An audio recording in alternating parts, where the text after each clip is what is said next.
Time is a tool created by us. How we use it and view it will be the ultimate determinant of our success. Welcome to the Life Goals Club. I am your host, Summer Woods, and we are produced by Evolversity Live Events, Concerts, and Tours. Life Goals Club is a community of individuals dedicated to their personal improvement and the empowerment of others. It was created to positively impact the emotional, mental, physical, and spiritual aspects of every individual's life. It began as a run club, grew into a fitness class, a meditation class. We even hold Millennial Boss workshops and industry panels. Now we have grown into this platform, our podcast. On this episode of the Life Goals Club, we are going to discuss how to master time. First, we're going to explore law number 19 of the 21 Irreffutable Laws of Leadership, the law of timing. Then we're going to explore law number 35 of the 48 laws of power, how to master the art of time. After we are comfortable and understand both laws, I am going to give you a couple different pointers so that you can start mastering time yourself. In mastering time, you have to pay attention to what you do and when you do it.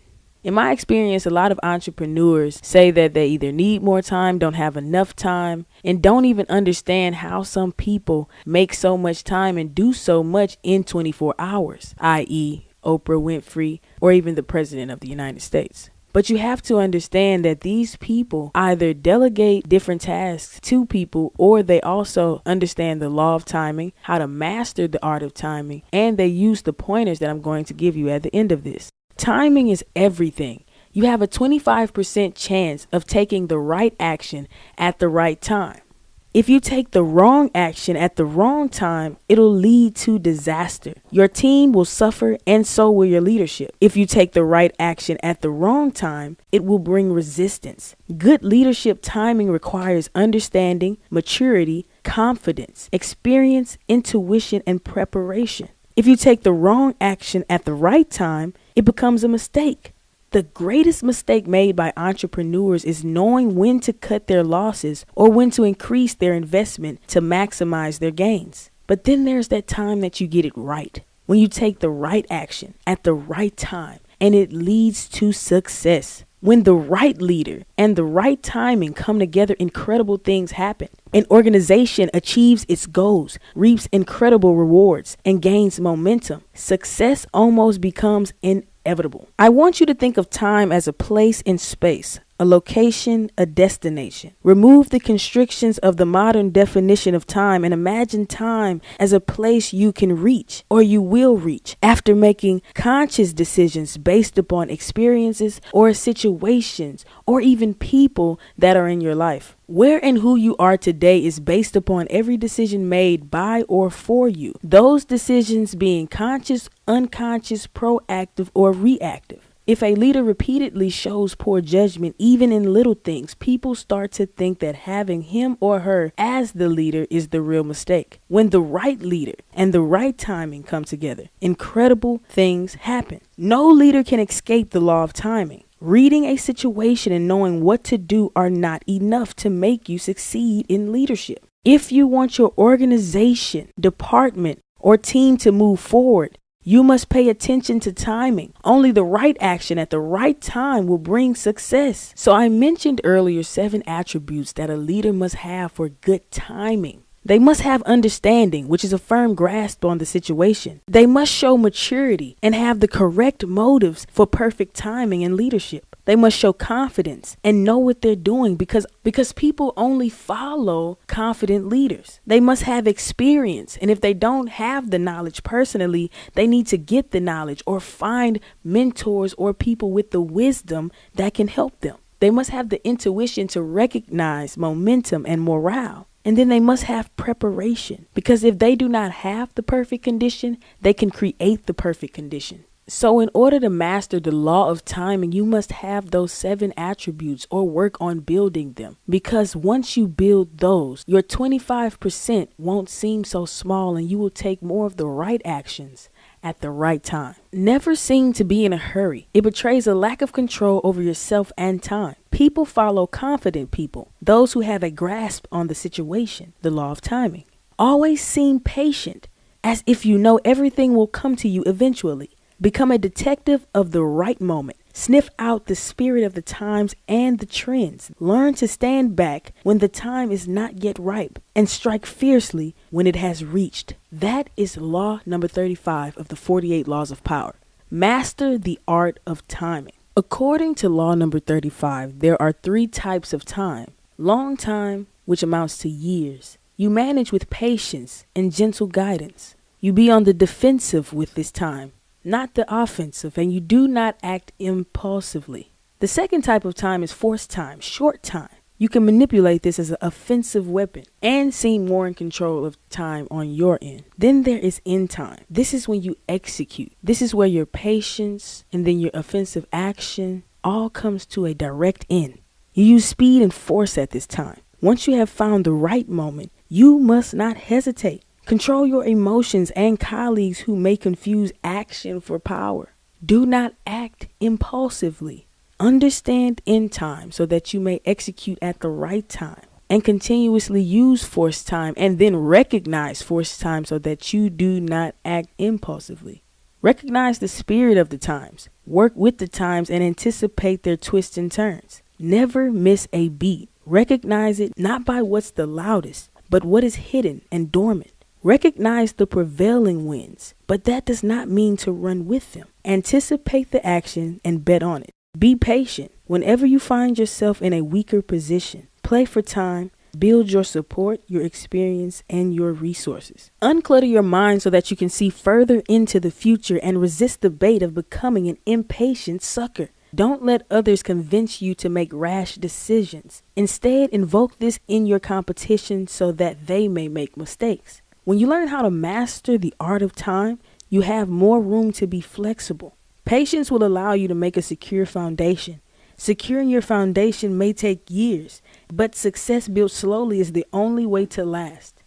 Imagine time as a tool created to help you manage tasks and accomplish goals. Do not let your idea of time be distorted by others. Both laws come down to the fact that how you view time and use time will be the ultimate determinant of your success. Law number 19 speaks about a fear of success, the way that we can self-sabotage by allowing time to control us and not vice versa.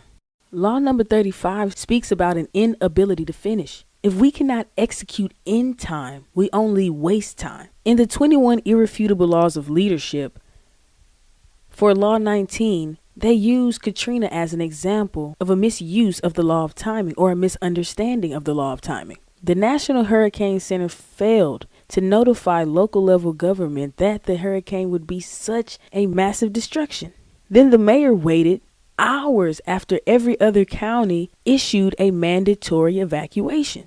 Even after the mayor waited, the president and federal government waited. The Red Cross asked to come and bring supplies down, but the local National Hurricane Relief Center for New Orleans denied them, and they had to wait another day. Help did not get to the city almost until a week after the hurricane had hit. The entire city had flooded and over 1,500 people had died. Just recently, we had the same issue for Hurricane Harvey. There was a fail to issue a mandatory evacuation. The only thing that may have helped was the quick response in supplies and help that came into the city. But I can only say that came because it's such a large city and it's so many people here with the resources that they can have to actually go out and help. It was normal people, regular people out there on boats saving lives. And yes, we had FEMA respond quickly, but that was a learning experience from Katrina. But you can even see the fail of leadership for Hurricane Irma and Puerto Rico. Why is there such a lack of resources there? Why is the response so slow? Was it 1, the National Hurricane Center, 2, the local government, or is it because it's not a larger city like Houston, or is it the lack of leadership in our federal government? Either way it go, at some level the law of timing has been ignored and you cannot escape it, because if you do not abide by the law of timing and you do not act when you need to act and make the right decision at the right time, you will lead to disaster or mistake.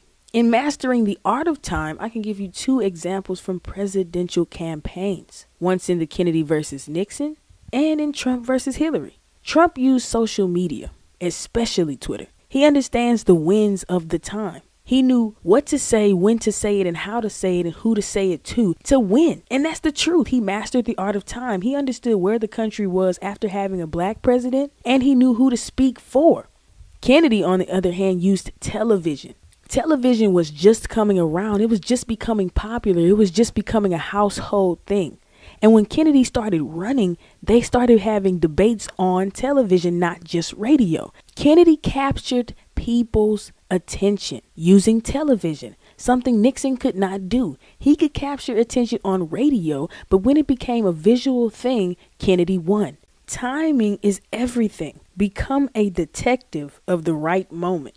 So I told you guys that I would give you a couple pointers so that you can become a better time manager. First off, get a calendar. Keep a schedule when you're going to school, when you're going to work, when you have entertainment time, when you have rest time. Schedule everything that you can. Cultivate your time. Make it more valuable. Make time work for you. If you know that you want to go to the gym, just schedule the time. I'm telling you, it's much better if you say, hey, I'm going to go to the gym at 9 o'clock or 10 o'clock rather than you saying tomorrow I want to work out. Especially if you know that you're a person that has to work out in the morning or you won't get it done. Just schedule the time and make sure that you do it. Be proactive. Take initiative. Be responsible. Act in advance. Act now. Do not procrastinate. That does not mean act impulsively. If you know that there are things that you need to do, do not procrastinate. Take the right action at the right time. Delegate tasks. Look, yes, 24 hours is 24 hours. We may have the same 24 hours as Oprah. Kind of, okay? Kind of. Think about it this way. Oprah has 100 people doing things or more, doing things that she wants done. So it's like her times 100 in 24 hours. You can be way more progressive if you delegate tasks. You cannot do everything by yourself. You are just going to waste time. If you can do certain things and get other people to do other things, delegate the tasks. Some people may be better at things than you, or you just may not need to do that task. You have to understand where your time is needed and what's more important for you to do. Do not allow the constraints of time, and I'm using air quotations here, time as an idea to restrict you or control you. Do not feel rushed. Make a proactive and conscious decision at the right time. Make sure you have understanding, intuition, preparation, maturity, confidence, and experience. Remember that if a leader repeatedly shows poor judgment, even in little things, people start to think that having him or her as the leader is the real mistake. When the right leader and the right timing come together, incredible things happen. Thanks for listening to this episode of the Life Goals Club. I am your host, Summer Woods. Once again, we are produced by Evolverse Live Events, Concerts, and Tours. This is episode 3. So if you haven't checked out the first 2, check them out right now on SoundCloud, on YouTube, and evolverseglobal.com. You can follow me on Instagram, on Twitter, at Bravo Honcho, or you can just search Summer Woods, and you can follow this podcast right now on Instagram at Life Goals Club.